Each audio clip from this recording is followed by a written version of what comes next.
Mm. Yo, hi everyone.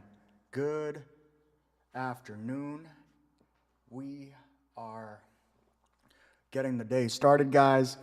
I think my uncle might show up later to help finish up the flooring, but until then, we are gonna just stream and be productive for the day. Oh, God, no. Nose hair are out of control, y'all. But yeah, I don't know, guys. So I've been dealing with the same issue that I've been dealing with for the last forever, which is my inability to not spray, I guess. But yeah, guys, I figured all my life I've been trying to find purpose, trying to figure out what I'm meant to do, what I'm supposed to be doing, what I'm here for. And I think I'm beginning to realize I was meant to make music. Music is what I'm meant to do, guys.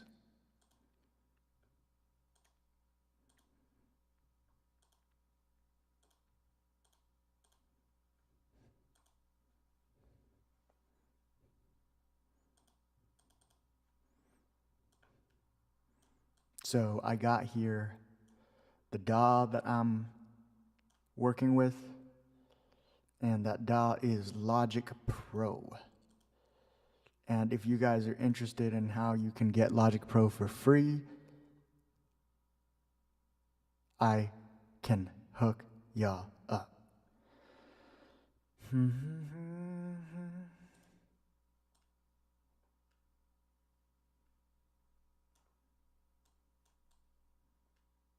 See, I don't know what placement I should do for my window.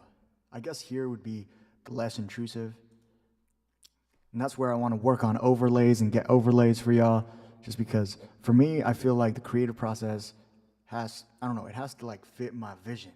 And once it fits my vision, the rest is history. But sound is the most important thing. And I think ever since that we got the wood flooring in my room, I don't know if the sound sounds as good or um, or how it sounds.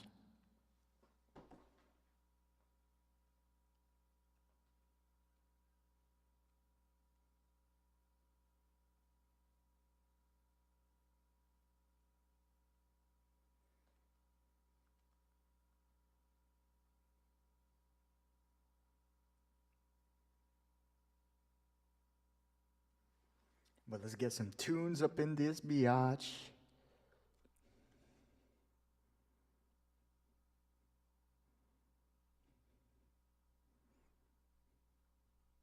Oh yeah, there's quite a bit of a latency with the chat.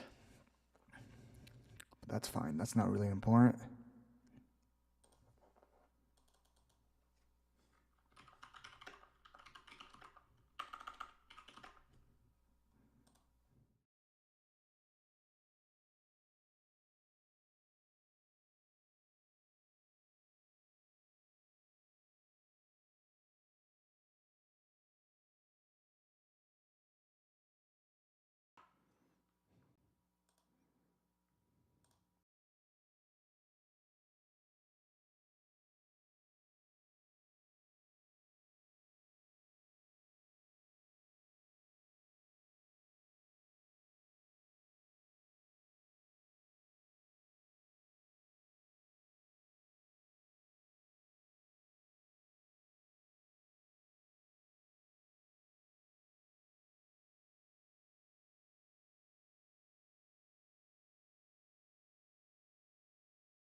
That's my night, all day.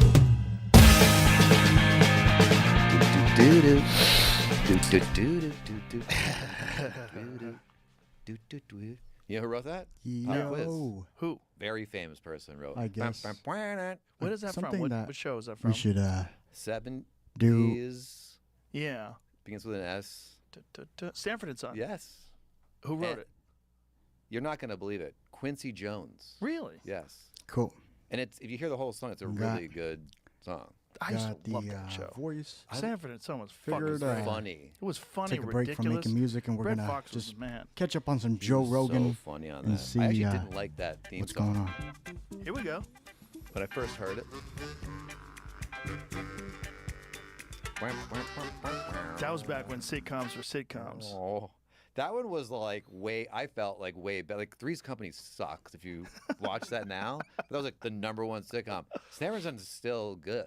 Yeah. You know what's underrated that I really never gave a chance? Wait, I want to guess. Big Bang Theory. Oh fuck. Fuck, I fucked it up. Sorry. I was I already would out of have my said mouth. Big Bang Theory. It's a good show.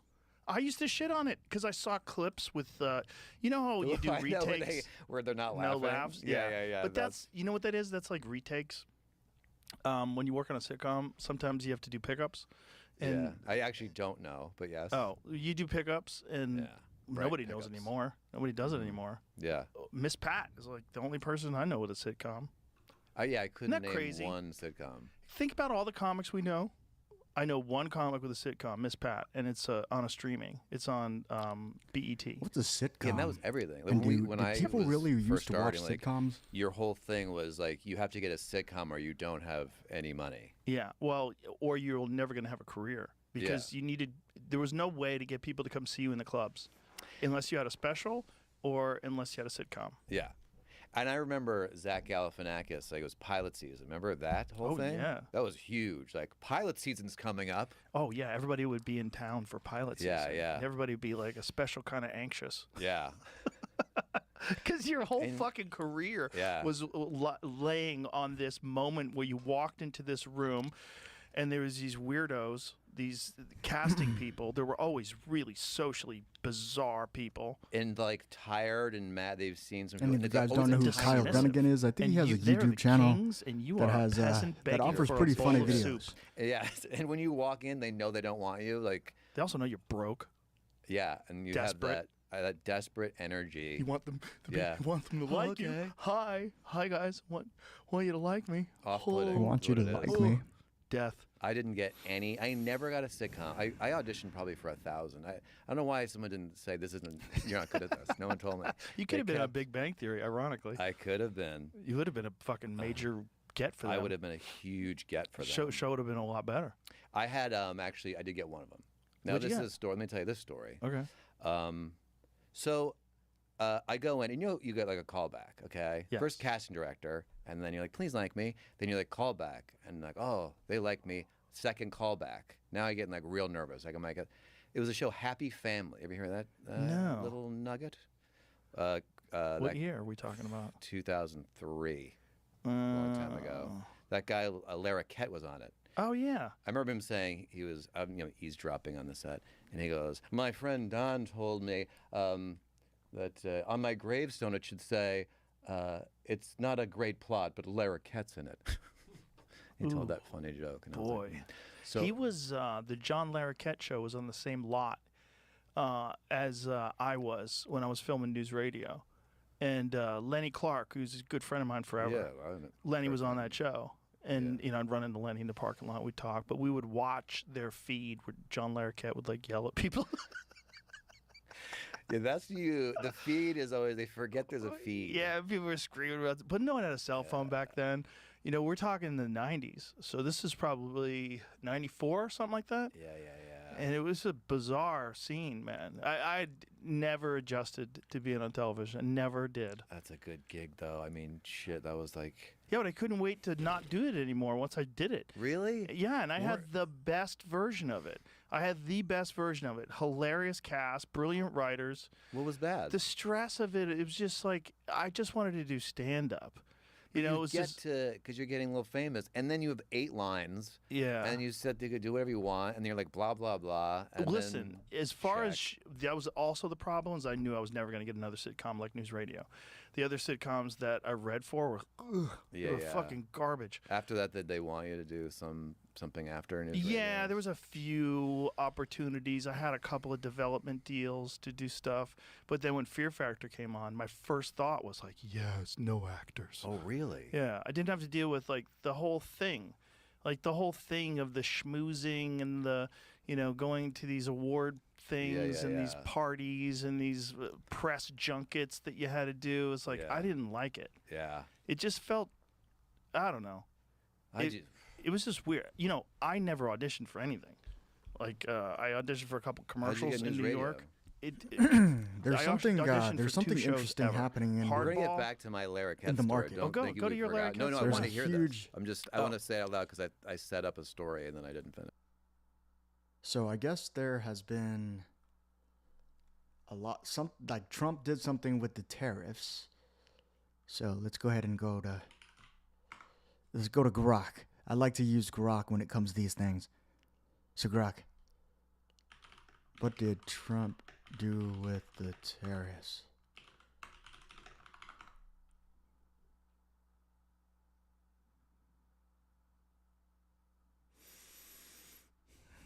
As of April 5th, Donald Trump, in his second term as the U.S. president, has implemented a series of significant tariff policies aimed at reshaping U.S. trade relationships. Here's a summary of what he has done with tariffs based on available information. Okay, so the tariffs on Canada and Mexico. Trump imposed a 25% tariffs on most goods imported from Canada and Mexico, effective earlier in 2025 under the authority of the International Emergency Economic Powers Act. These tariffs were framed as a response to national security concerns, particularly targeting illegal immigration and the flow of drugs like fentanyl across the U.S. borders. Energy resources from Canada faced a lower 10% tariff and USMCA. Compliant goods are indefinitely exempt from these tariffs. So what are compliant goods?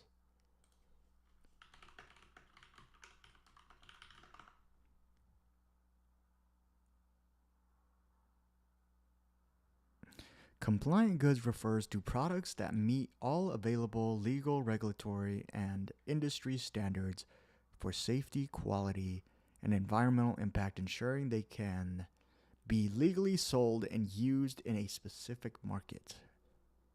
What?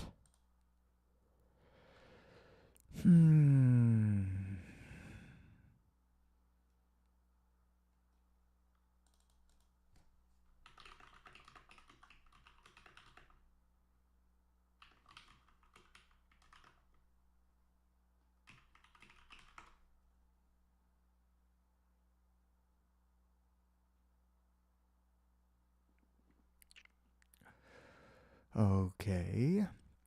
It really doesn't make any sense on